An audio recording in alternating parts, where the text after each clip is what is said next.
Hey guys, welcome back to our Best of 2022 series. This time we are going to look at the traditional knives. If anybody missed it, if this just came up in your feed randomly, there's also a fixed blade edition and a modern knives edition. So just like in those, I'm going to show you several knives. These were my favorites. There's not any one in particular that's a favorite. Some of these have stories, and well, actually, most of these have stories because I don't know, that just makes a knife mean more to you, right? I mean, isn't that what it's all about? But these are a bunch of really great knives that we're going to go over, and I love traditional knives, and this really gets me excited to talk about these knives in particular. So, in no particular order, I'm just gonna start. So the first knife we're gonna go with is one that I have in my hand, and this is from Rosecraft Blades. This is the Clinch River Swayback, and I love how they did the bone on this. Is just absolutely gorgeous, and the camera doesn't even do it justice, but I mean, it is just so nice, so good. I really like it a lot. And this one has a story to it also, because I was talking to JB from Big Red EDC. Shout out to you, JB. And he asked me if I had one of these, and I did not. And this is one that he had that was a second from Rosecraft Blades, and he was kind enough to send this to me. And so thank you very much. I absolutely love it. Even though, it has some slight imperfections, I'm good with it because the imperfections aren't much. There was like a crack around one of the pins. I think right here, there's a little crack on the pin. The action was said to be mushy because it doesn't go into this half stop. It just kind of stops there, and they said that. And then there's a gap in the back spacer around in here, which these are all stuff that I can live with. This is still just a absolutely beautiful knife. Love it. Designed by Andy Armstrong, D2 steel. These guys have flown off the shelf.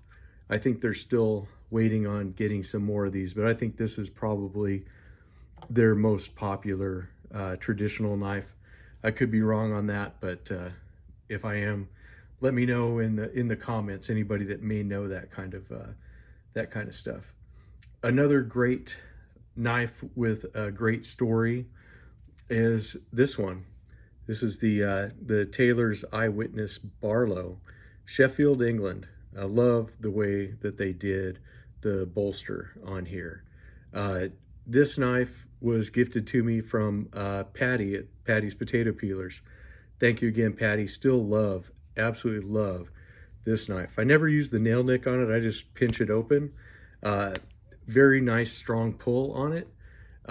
Just absolutely gorgeous. Here's your tank stamp, basically with the little eyewitness there, and just a fantastic knife. A great everyday user. If you love the Barlow pattern, which I am newly converted this year to the Barlow. In fact, you'll see another Barlow here shortly. These are just the quintessential working man's Barlow, and I love it. I absolutely love this knife. It is just fantastic. Like I said, really strong action on it. Just absolutely gorgeous. What a great knife. And he sent an awesome slip for it to go into. Also, nice half stop. Like I said, nice strong pull, and one that definitely a classic. One that I highly recommend. But since I talked about Barlows, let's go to our other Barlow. This is that Rough Rider Reserve, the RR 017. This is their single-bladed Barlow in tan micarta. I love the striped bolster that it has on there. D2 blade, but really awesome spear point. Just a lovely spear with a swedge. In fact, they could have done without the swedge. I think it still would have been an awesome knife. Uh, just a really very cool knife. Here is that number if anybody needs to get that down. Like I said, there's been full reviews on all the knives I'm going to show. This is just kind of a best of series that I'm doing, and I thought that you guys would like to see what my favorites of the year were. But definitely, I became a Barlow fan with those two Barlows, and I've got a couple more that were in the videos for the year, but those two definitely made the cut. Now we'll go to a couple of trappers. We have this one from Queen, and this is the Winter Bottom Bone Slim Trapper. And I really like how SMKW has taken the Queen, basically the name, and they've really done some fantastic work with these, with it being the Winter Bottom Bone that they brought back. The knives are really well built, really nice construction, and they're different enough from the Rough Rider line that even though they are priced in the similar price range, they are, here's your spay blade, just really fantastic knives, and I really like them. Definitely something that to watch out for if you're in that traditional space, to get something. You might look at these Queen knives. They are really, really nice. So let me see if I can squeeze him up on the bottom. Yeah, that's fine. And I think that they make an absolutely great knife. Actually, there's room here at the top. Let me move these guys up by my Roper Stockmans, which, these guys are excellent knives too. Don't get me wrong. I'll go over one real quick. This is the green one. If you need a good Stockman, good working Stockman, I highly recommend the Ropers. 1065 carbon steel. This is a bonus because I wasn't even planning on showing them, but since they're here, why not? Here's your oh my gosh, sheep's foot blade. Mine went blank.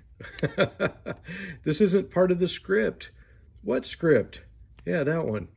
And here is their little spay blade. Just awesome knives, well constructed indeed. Ropers are definitely one to give a look at if you're looking for those. And also I have a discount code for Roper knives in the description box of all my videos. So if you want to get a nice traditional or modern knife, it can save you 20%. So definitely check them out. Another trapper with a story. Got this case trapper. This was my first of the yellow trappers. As you can see, it's kind of scuffed up. It's got a ring mark on both sides from sitting in that trapper sheath on my belt. This one was from my wife. She surprised me with this, and I was very happy because I wanted to get a yellow trapper for the longest time and just hadn't done it. This one has the stainless steel blades, and this knife is about as perfect as they come. As you can see, the blades are centered well. There is my fingerprints on the back, but no gapping, no anything that looks horrible on these. And this is just a fantastic knife. Here's your spay blade. Just a fantastic knife. Here is the information on this one. It's the 3254 in stainless steel. And this is, when I grab a trapper to do anything, 9 times out of 10, it's this one. Just a fantastic knife. And like I said, it has a story with it, since Mrs. RJ picked that up for me, and that just makes me really happy. The last of the case trappers is, of course, this Freemasons trapper that I got from my brother-in-law. and that is because of the fantastic blue dye job on these bones. I mean, it is just absolutely gorgeous. I just love these. Again, you know, really perfect construction on this one. There's no gaps or anything in the back of this one. And I was trying to show you guys before what I thought in my mind with my eyes was those numbers. That's the serial number of this. But when I was making the video, for some reason I thought that was spelling out the rest of the word case. So I thought it was the long C, but then I thought that was ASE. But as you can see, it's the serial number for this particular knife, and XX underneath the tail of the C. So this was a limited edition one. It has a blade etch on it. In search of more light, which most YouTubers are, especially in the knife world. We're always in search of more light because we want to show these things off. But yeah, this is just another beautiful case trapper, full size, the 4 1/8 frame. Just absolutely beautiful on the bone and the construction on that one. The next knife that we're going to see is a Rough Rider. This is the VG10 swayback. You know, they call it I think just a VG10 Wharncliffe. But anytime you can get a VG10 blade, and this is, you know, in a really nice swayback shape, and it's all under $17, go for it. Aluminum handles. They haven't scratched up yet, but I'm not really hard on my knives. I try not to drop them and scratch them up and stuff, and a lot of times I keep them in a slip so they're not getting gouged up by keys and stuff like that, because I have heard some people say that the paint wears off of these. But you can definitely repaint these. We went over that in the video of some places where you can go to get paint supplies for aluminum. So we'll set this guy over here. We'll get the blue guys over on that side. And then last but not least is this case copper lock. This was my first copper lock, and I really like it. This is their brand new carbon steel series. So it's a 1095 blade. I love this Wharncliffe shape on it. Mid-lock, lockback type. I love the American flag shield. I think that's just so awesome. It's really a super nice touch. Red synthetic handles. Just a really great knife. And I've been carrying this guy a lot, and it is a workhorse, and I just love it. In fact, I do want to get some more copper locks for 2023. I think that would be a very nice addition to the collection. But yeah, really nice knife. Can't speak highly enough about it. Anyways, guys, like on the other ones, these were my choices for the top traditionals that I went through this last year. So if you're interested, there are full videos on these if you want to look at them for yourself, if you want more details and stuff like that.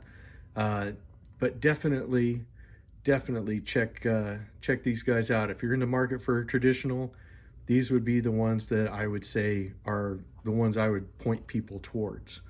So anyways, let me know in the comments below which one is your favorite and which ones you like the best. And I will talk to you in the next one. You guys have a great weekend. We'll talk to you later. Bye.